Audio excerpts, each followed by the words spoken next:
ప్రభు శిష్యులు అనే శీర్షికలో మనం గత వారం ఇస్కరియోతు యోధాని గురించి కొంతమేర చూశాం.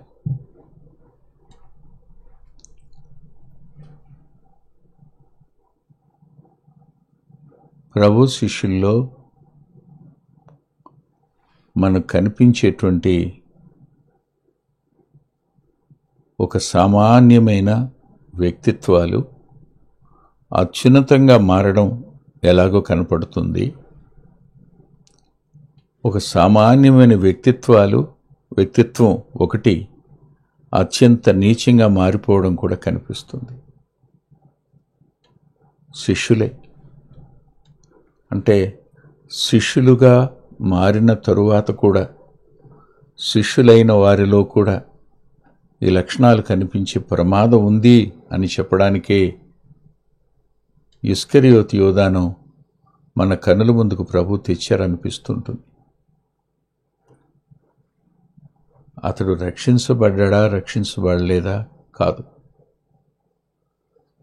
అతడు దేవుని చేత పిలువబడ్డా లేదా? అతడు దేవుణ్ణి అనుసరించి ప్రభువును అనుసరించాడా లేదా? ప్రభు శిష్యుల్లో ఒకనిగా పిలువబడ్డా లేదా? అపోస్తలుడిగా ఉండడానికి నియమించబడ్డాడు కదూ, అపోస్తలత్వాన్ని కోల్పోయాడు కదా. ఇవన్నీ జ్ఞాపకం చేసుకున్నప్పుడు భక్తి అనే దాని విషయంలో మానవుని బాధ్యత కూడా ఉంది అని మర్చిపోకూడదు. బాధ్యతను విస్మరించి భక్తిని కొనసాగించుకుంటూ అన్నీ ఆయనే చూసుకుంటాడని, పరిశుద్ధాత్మ దేవుడే సమస్తం చేస్తాడని మనం బాధ్యతారహితులంగా అయితే, నిర్లక్ష్యంగా ఉంటే అపవాదికి చోటిచ్చిన వాళ్ళం అవుతామని చెప్పడం కోసమే ఇస్కరియోతు యోధా యొక్క పేరుని, అతని వ్యక్తిత్వాన్ని లేఖనంలో రాయించి ఉంచారు. అంత మాత్రమే కాదు కానీ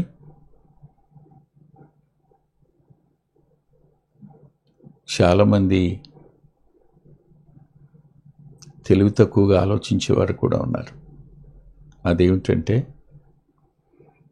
యోధాయే లేకపోతే ప్రభువుని అమ్మేసేవారు ఎవరు ఉండేవారని. ముందుగానే అతడు అమ్ముతాడని తెలిసే లేఖనంలో రాసించాడు. భవిష్యత్తు జ్ఞానం ఉన్న దేవుడు ఆయన, భవిష్యత్తును చూస్తున్నవాడు. ఎవరు ఎంతకు అమ్మేస్తారో ఎరిగినవాడు ముందుగానే రాసిపెట్టాడు. అంతేగాని అవకాశం ఇవ్వక కాదు, అవకాశాలు ఇచ్చినా అవకాశాలను సద్వినియోగం చేసుకోకుండా దుర్వినియోగం చేసుకుని కృపను దుర్వినియోగపరుచుకున్నటువంటి వ్యక్తులు ఉంటారని చెప్పడానికే ఇతని వ్యక్తిత్వం మన కళ్ళ ముందుకు తేబడింది అని నాకు అనిపిస్తుంటుంది. యోధా కనిపించిన మొట్టమొదటి చోటు అంటే శిష్యుల పేర్ల దగ్గర కనిపించాడు, చూసాం మనం గత వారం. కానీ ఒకసారి యోహాను సువార్త 12వ అధ్యాయం చూడండి. 12వ అధ్యాయం చూస్తే ఆ రోజున ప్రభు బేతనియాకు వచ్చారు. వస్తే పస్కా పండుగకు 6 దినాల ముందు అక్కడ వారు ఆయనకు విందు చేశారని రాస్తుంది. మార్త ఉపచారం చేసింది అని రాస్తుంది. లాజరు ఆయనతో కూడా భోజనానికి కూర్చున్న వారిలో ఒకరు అని రాస్తుంది.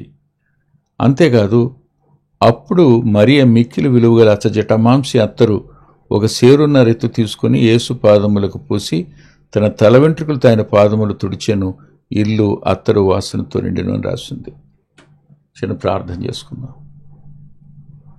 ప్రేమగల మా ప్రియ తండ్రి, పరిశుద్ధుడు అయిన గొప్ప దేవ, కృపగల మీ పాదాల సమీపానికి మరోసారి మీ ప్రియ కుమారుడు మా రక్షకుడైన యేసుక్రీస్తు ప్రభువారి పరిశుద్ధ నామంలో రావడానికి మీరు చూపించిన గొప్ప అవకాశం కొరకై, ఇచ్చిన అవకాశం కొరకై కృతజ్ఞత చెల్లిస్తున్నాను. ఏమిచ్చినా మీ రుణాన్ని మేము తీర్చుకోలేం. మీరు మాకు చాలినంతటి వారు. మీ కార్యాలు గొప్పవి.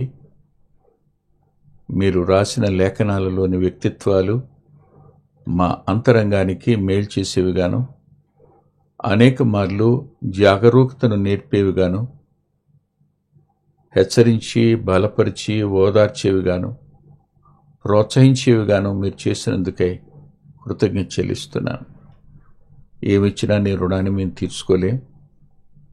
మీ కృప కలిగిన హస్తాలకు మరోసారి వింటున్న మా ప్రియులను, మాట్లాడుతున్న నన్ను అప్పగించుకుంటున్నాను.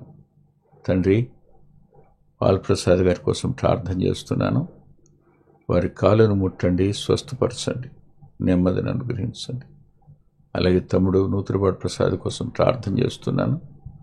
తన్ను కూడా ముట్టి నెమ్మదిని, సంపూర్ణమైన ఆరోగ్యాన్ని, లేచి నడవడానికి కావలసిన ఆ కాలుకు చేతికి అవసరమైన నరాలకు సత్తువను, కండరాలకు బలాన్ని ఇమ్మని మీ కృపకు అప్పగించుకుంటూ 10th క్లాస్ పరీక్షలు రాస్తున్న పిల్లల కొరకు ప్రార్థన చేస్తున్నాను. మంచిగా రాసి మంచి మార్కులు తెచ్చుకోవడానికి సహాయపడమని, అలాగే ఎవరెవరు 10th క్లాస్ ఎగ్జామ్స్ కోసం జాబ్స్ నిర్వర్తిస్తున్నారో ఉపాధ్యాయులు అయిన వారి కొరకు ప్రార్థిస్తున్నాను. బలపరచండి. మీ కృపకు మమ్మల్ని అప్పగించుకుంటూ ప్రతి విధమైన చీకటి కార్యాన్ని లయపరచమని యేసుక్రీస్తు ప్రభువారి పేరట ప్రార్థిస్తున్నాం తండ్రి. ఆమేన్. ఈ యోహాను సువార్త 12వ అధ్యాయంలో మనకు కనిపిస్తున్న ఈ భాగం బేతనియ. బేతనియాకి ముందు వారు ఆయనకు విందు చేసిరి అని రాస్తుంది. విందులో ప్రధానంగా కనిపించే 3 వ్యక్తులు: మార్తా, లాజరు, మరియ.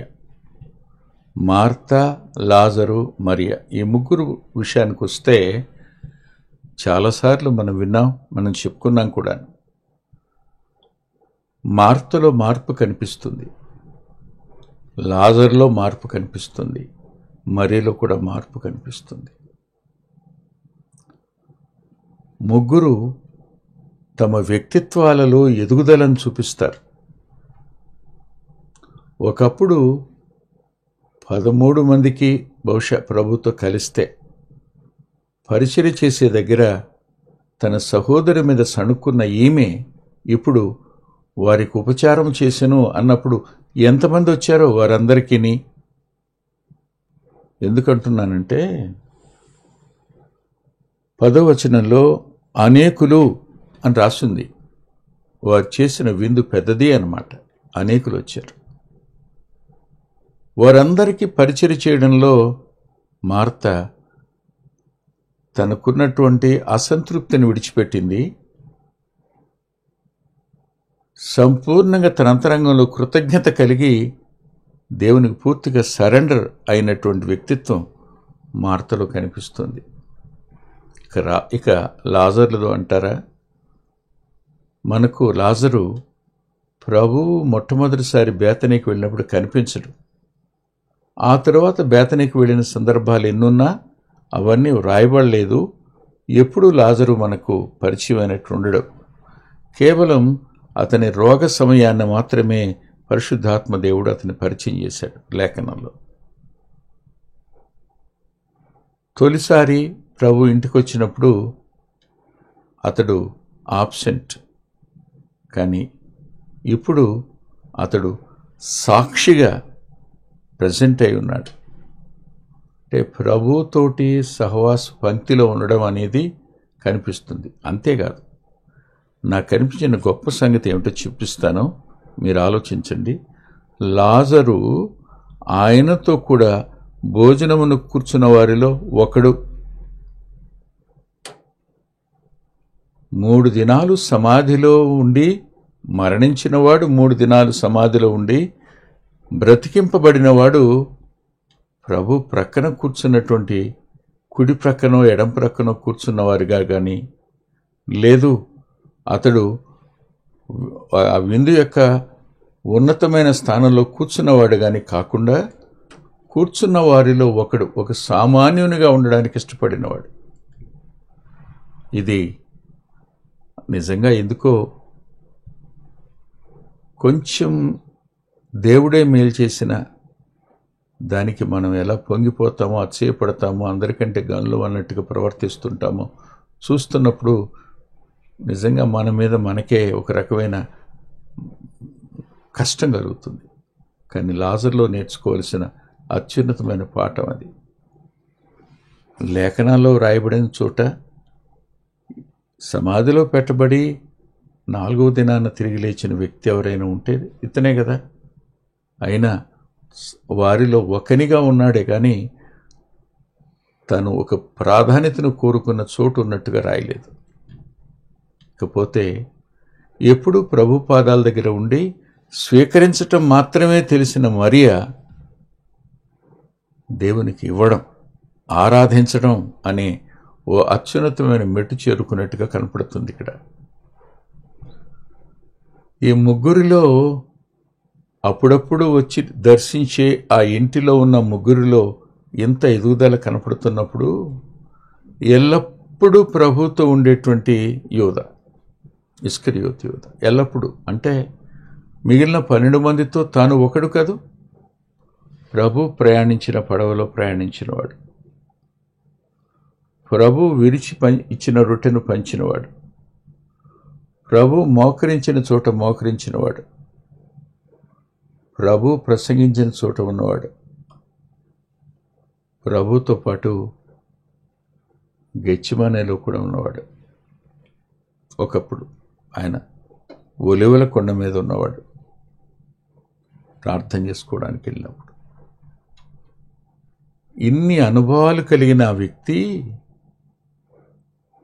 అపవాది చేతికి చిక్కడానికి, అపవాది చేతి సాధనం అవడానికి మూల కారణం ఏమిటో యోహాను గారు రాశారు. అతనిలో ఉన్న అవలక్షణాలు ఏమిటో అవే మనలో కూడా కనపడతాయి, అందులో సందేహం లేదు. అవి మన జాగ్రత్త కోసం రాయబడ్డాయి, మనం హెచ్చరించబడడం కోసం రాయబడ్డాయి. యోహాను సువార్త 12వ అధ్యాయంలో అంటాడు, ఇల్లు అత్తరవాసంతో నిండింది. 4వ వచనంలో ఆయన శిష్యులలో ఒకడు అనగా ఆయనను అప్పగింపనయున్న ఇస్కరియోతు యూదా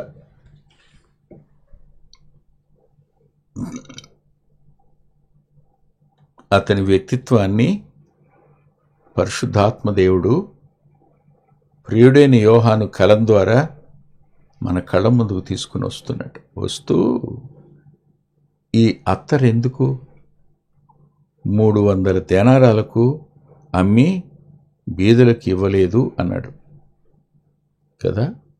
నేను మరో మాట కూడా మీకు చూపిస్తాను, దయచేసి మీరు దాన్ని కూడా చూడండి. ఎందుకైనా మంచిది, శ్రేష్టమైన సంగతి అది. మనం అది కూడా చూద్దాం. లేఖనాలు చాలా అద్భుతంగా రాస్తుంటాయి. అందులో మనకు కనిపించే చోటు ఏదంటే మరో సువార్తలో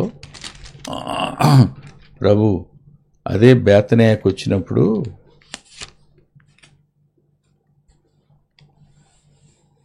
ఏమని ఉంటుంది అంటే,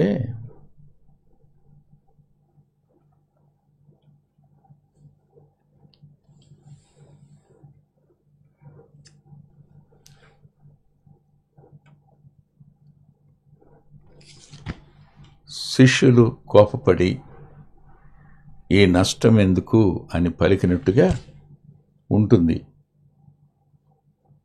అయితే ఇది 2 దినాలకు ముందు, అది 6 దినాలకు ముందు. ఈ పలికే స్వభావం ఎవరిది?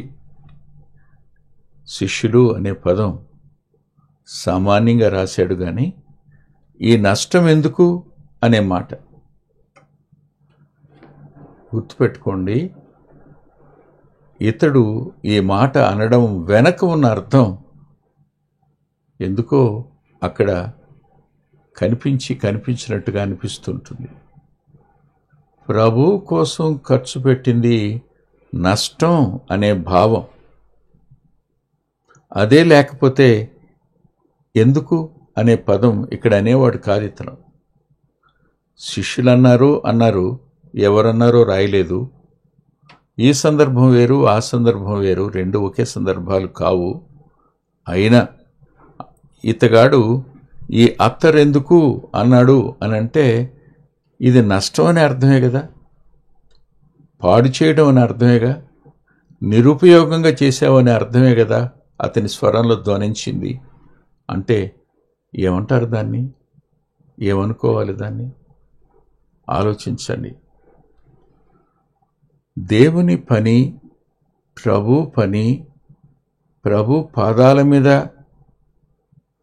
ప్రభు పాద సన్నిధిలో ఉన్నవాళ్ళు ప్రభు పాదాల మీద కార్చే కన్నీరైనా, ప్రభు పాదాలకు సమర్పించేది ఏదైనా అది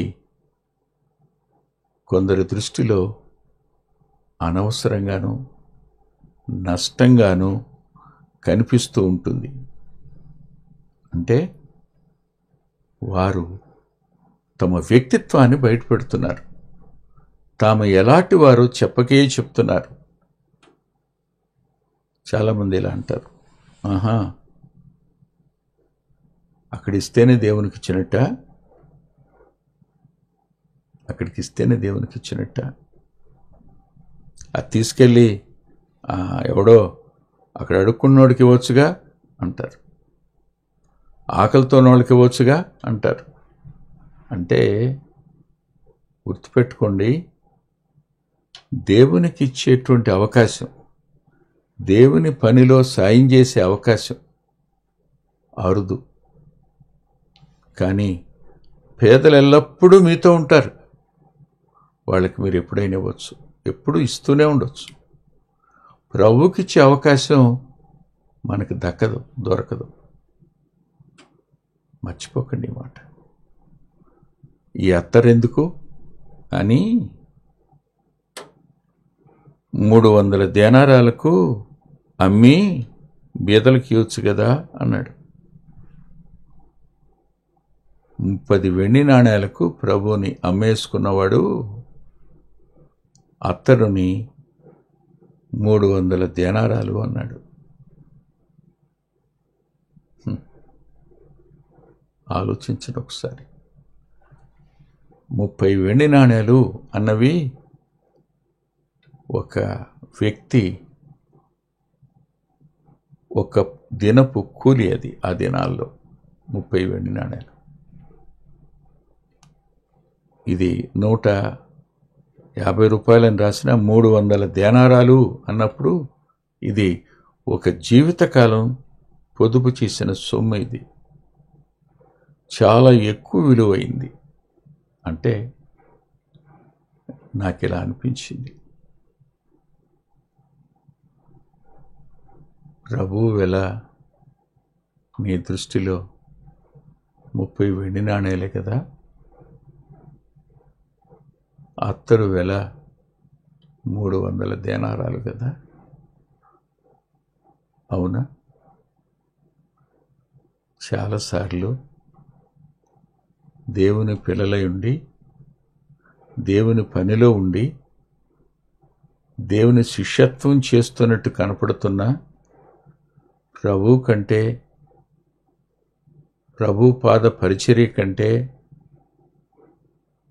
కేవలం అత్తరు వెలగలదిగా లెక్క కట్టడం అనేది ఎంత సంకుచితమైన స్వభావమో మీరే ఆలోచించాలి. చాలా సంకుచితం. చాలామందిలో ఇది ఉంటుంది. ఎందుకండి అంత ఖర్చు పెడతారు? ఇన్ని ట్రాక్స్ అవసరం అంటారా? ఎందుకని అంత ఖర్చు పెడతారు అని అంటారు. కానీ ఒకటి గుర్తుపెట్టుకోండి, మనం తిన్నది బహిర్భూమిలో విడవబడుతుంది. మనం దాచింది మన వెంట రాదు.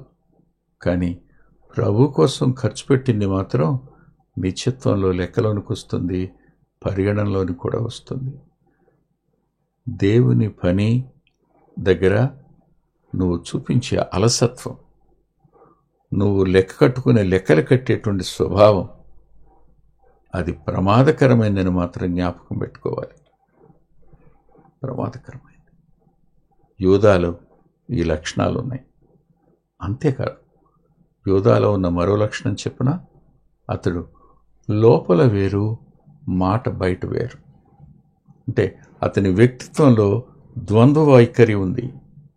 అతడు పలుకుతున్నది రాస్తాడు చూడండి యోహాను గారు. వాడిలాగు చెప్పినది, వాడు అనే పదం రాశాడు. వాడు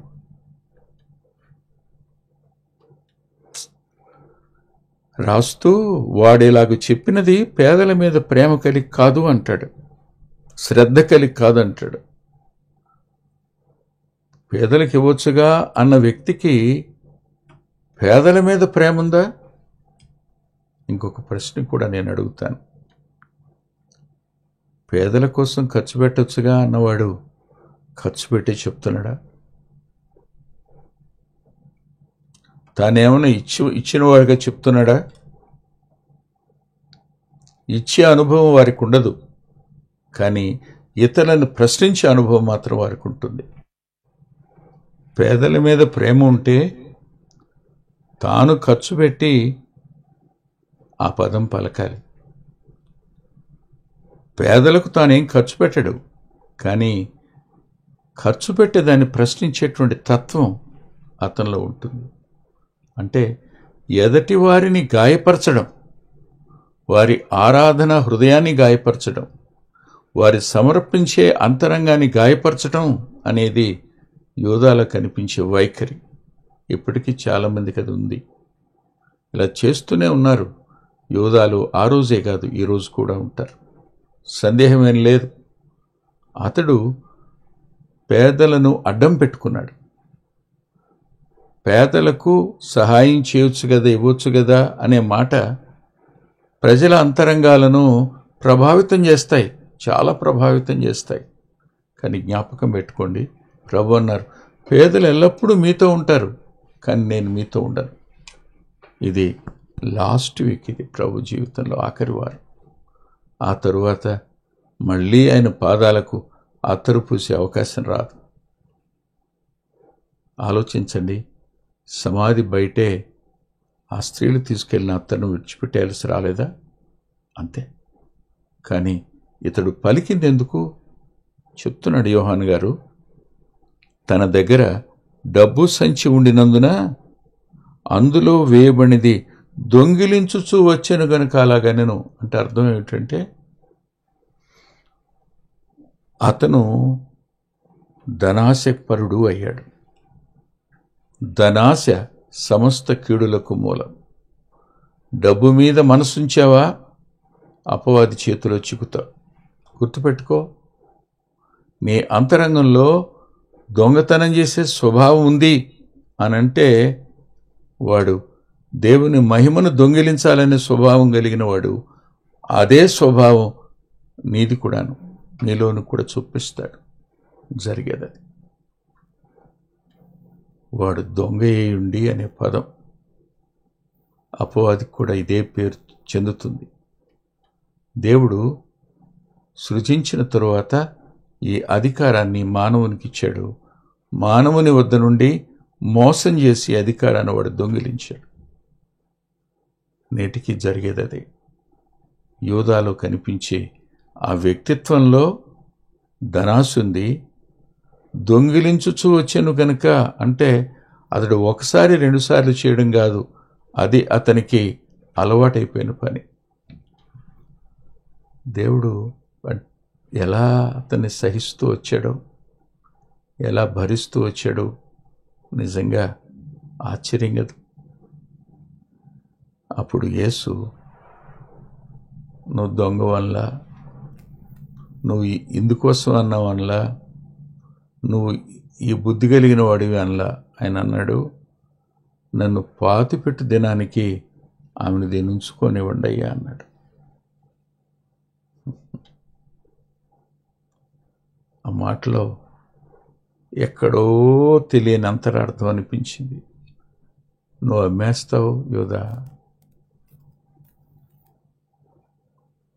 నేను శిలువలో మరణిస్తాను యోధా.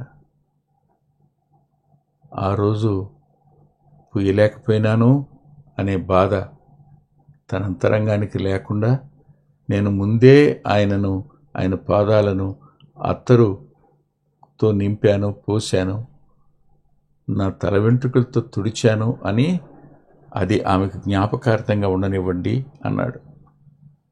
ఆలోచించండి, యూదాలో కనిపించే ఈ లక్షణాలు అపవాది అతన్ని స్వాధీనపరచుకోవడానికి కారణాలయ్యాయి. మనలోను కూడా ఈ స్వభావాలు, ఈ లక్షణాలు అడుగుపెట్టే ప్రమాదం ఉంది. జాగరూకులమవుదాం. తల్ల ఉంచి ప్రార్థన చేసుకుందాం. ప్రేమగల మా ప్రియ తండ్రి, పరిశుద్ధుడైన గొప్ప దేవా, కృపగల మీ పాదాల సమీపానికి, జాలిగల మీ పాదాల సమీపానికి మరోసారి మా ప్రియులతో కూడా వస్తున్నాం. ఇస్కరియోతు యోధా యొక్క జీవితాన్ని అధ్యయనం చేస్తూ ఉండగా కొద్ది మాటలు చెప్పుకోవడానికి కృప చూపించారు. ప్రతి విధమైన లోభత్వాన్ని, ప్రతి విధమైన ధనాశనం, ప్రతి విధమైన ఎత్తిపొడిచేటువంటి మాటలను మాకు దూరం చేయమని, మమ్మల్ని మీ రెక్కల నీడని దాయండని యేసుక్రీస్తు ప్రభువారి పేరిట ప్రార్థిస్తున్నాం తండ్రి. ఆమేన్. ప్రభు చిత్తమైతే వచ్చే ఆదివారం ఉదయం 8:30 గంటలకి లైవ్లో కలుసుకుందాం.